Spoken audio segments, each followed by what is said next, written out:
Ahojte. Mala som posledné mesiace menšiu krízu.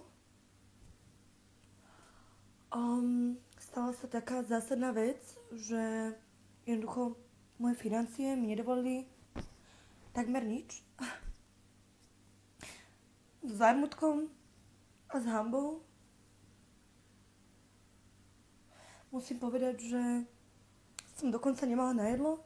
Čiže mesiac môj Instagram nemá žiadny príspevok v podobe fotky s jedlom a hashtagom foodporn. Ale aj v takýchto ťažkých časoch som si povedala, Žizel, musíš proste vidieť svetlo na konci tunela. Hej? Svetlo. A vtedy sa stalo, že som sa prihlásila na Face a vidím, ako jednoducho celebrity, ale aj obyčajní ľudia postujú fotky prázdneho taniera akože na podporu nejakej Magny, čo je akože pomáha deťom v Afrike. Áno, maličkým černoštiatkám v Afrike. A vtedy, jak sa hovorí, prišiel na psa mráz, akože pes akože ja a mráz akože nápad, hej, že hneď som dostala nápad, že Žizel, aj keď tebe je najhoršie, stále môžeš niekomu pomôcť. Áno, v podobe tohto, že si proste postneš fotku prázdneho jedla. Vtedy ma to zachránilo, lebo kolienka s vajcom vyzerajú na Instači fakt zle.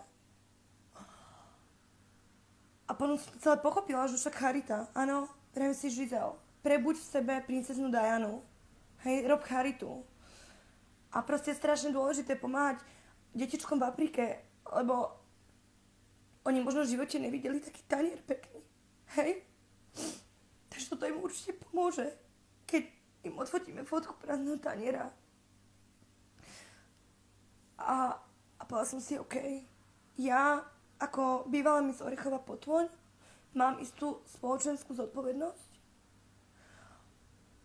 A proste som to dala. Áno. A chcem poprosiť aj vás všetkých, aj teba, že prebuďte tú princeznu Dianu v sebe a pomôžte detičkom v Afrike.